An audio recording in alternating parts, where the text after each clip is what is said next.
প্রাপ্তবয়স্ক কারোর জন্য দিনে 500 গ্রাম পর্যন্ত তরমুজ হজম করা সম্ভব।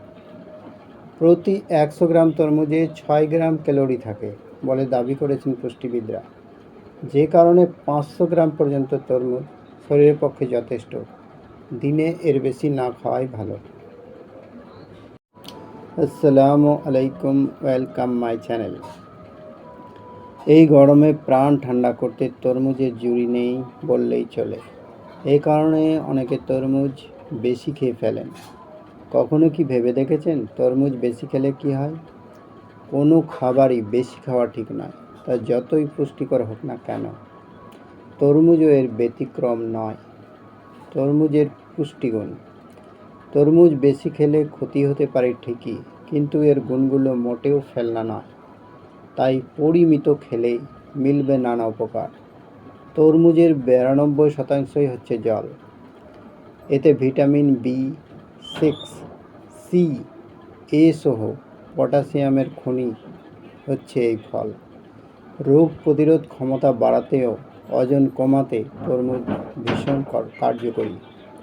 তবে তরমুজ বেশি খেলে কিছু সমস্যা হতে পারে। চলুন জেনে নেওয়া যাক তরমুজ বেশি খেলে কি হয়। পেট ফাঁপা দেখা দিতে পারে। ধরুন আপনি দুপুরে পেট ভরে ভাত খেলেন, এরপর তরমুজ খেয়ে ফেললেন। বিকেল গড়াতেই আপনার পেট ফাঁপার সমস্যা দেখা দিল। এরকম হওয়ার কারণ হতে পারে তরমুজ, কারণ তরমুজে থাকে ফাইবার, যে কারণে এটি বেশি খেলে দেখা দিতে পারে ডায়রিয়া সহ পেটের নানা সমস্যা। সেই সঙ্গে তরমুজে থাকা আরও কিছু উপাদান বদহজম ও গ্যাসের কারণ হতে পারে। ডায়াবেটিস: যারা ডায়াবেটিসের রোগী তাদের তরমুজ খাওয়ার ক্ষেত্রে সতর্ক হতে হবে, কারণ এই ফলে শর্করার মাত্রা থাকে যথেষ্ট বেশি, যে কারণে অতিরিক্ত তরমুজ খেলে সমস্যা বাড়তে পারে।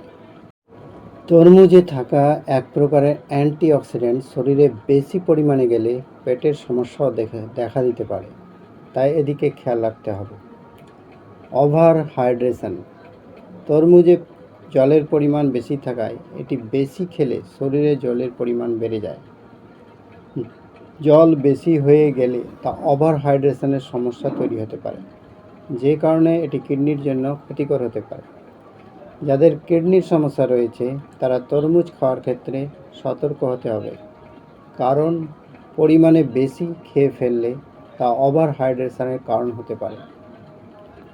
আপনি কতটুকু তরমুজ খেতে পারেন? বিশেষজ্ঞরা বলছেন প্রাপ্তবয়স্ক কারোর জন্য দিনে 500 গ্রাম পর্যন্ত তরমুজ হজম করা সম্ভব। প্রতি 100 গ্রাম তরমুজে 6 গ্রাম ক্যালোরি থাকে বলে দাবি করেছেন পুষ্টিবিদরা, যে কারণে 500 গ্রাম পর্যন্ত তরমুজ শরীরের পক্ষে যথেষ্ট। দিনে এর বেশি না খাওয়াই ভালো। ভিডিও এই পর্যন্তই। এতক্ষণ আমার সঙ্গে দেওয়ার জন্য আপনাদের অসংখ্য ধন্যবাদ। আপনারা সুস্থ থাকুন, ভালো থাকুন।